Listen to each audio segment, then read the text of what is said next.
80%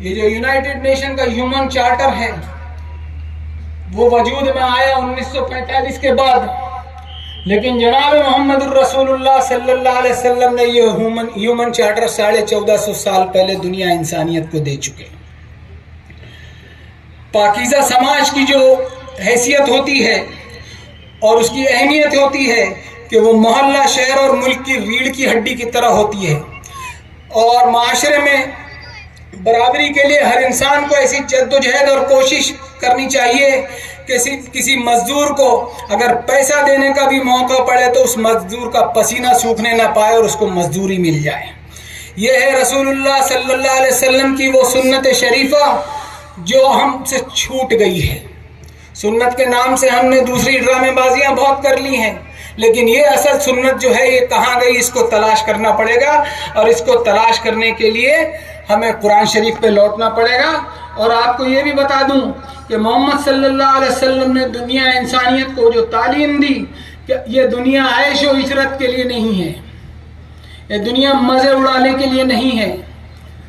میں نے تھوڑی دیر پہلے عرض کیا تھا کہ اپنے آپ کو خاندانی مسلمان نہ سمجھ لینا۔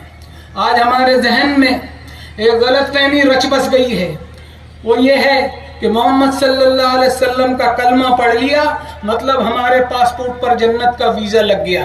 بہت غلط سوچ ہے یہ۔ محمد رسول اللہ صلی اللہ علیہ وسلم کی تعلیم میں ملتا ہے فلقتحم العقبہ، کہ انسان تو جس کو دشوار گھاٹی سمجھتا ہے اس پر چلنے کے لیے اپنے آپ پر زبردستی کرتے ہوئے جد و جہد سے کام۔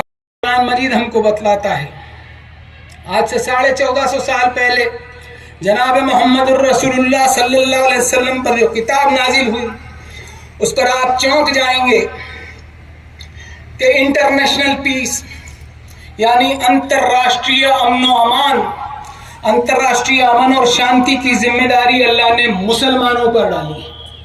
اور یہ میں نہیں کہہ رہا ہوں، پوتر قرآن کی آیت کہہ رہی ہے کہ وَلَا يَجْرِمَنَّكُمْ شَنَآنُ قَوْمٍ أَن صَدُّوكُمْ عَنِ الْمَسْجِدِ الْحَرَامِ۔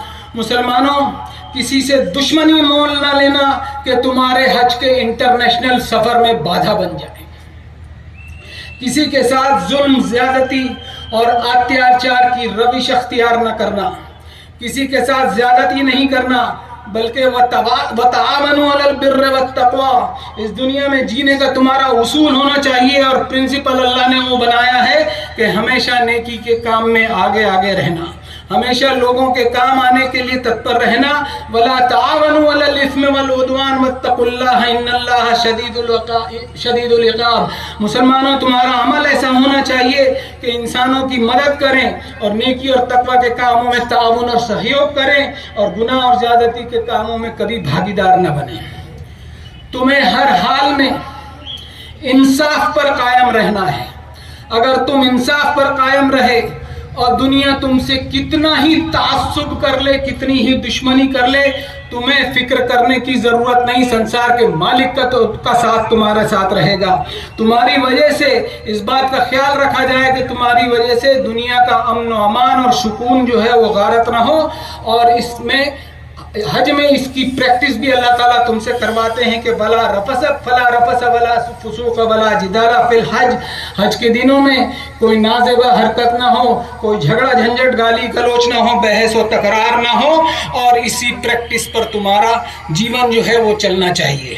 صلی اللہ علیہ وسلم کی تعلیمات جو ہم سے بھلا دی گئی ہے اس پر غور کرو، جس میں فرمایا وَقُولُوا لِلنَّاسِ حُسْنًا وَأَقِیمُوا الصَّلَاةَ، کہ انسان تو اپنے آپ میں ایک اچھا سنسکرن بن، بہترین سنسکرن بن، تجھ میں سجنتا ہو، نرمی ہو، خاموشی ہو، آتم سیم ہو، پاکیزگی ہو، پوترتا ہو، اور یہ سب من کے انوشاسن ہے۔ یہ من کے انوشاسن کو ہم کو مینٹین کرنا ہے۔ لیکن ہم غور کریں اس بات پر، ہو سکتا ہے کہ آپ کو یہ بات غلط لگے، لیکن ہر شخص اپنے آپ کو ٹٹولے کہ آج میرے اخلاق اور نیتکتا کے کیا حال ہیں۔ 57 ملک میرے پاس ہونے کے باوجود میرے پاس کوئی ریکگنیشن نہیں ہے، کوئی پہچان نہیں ہے۔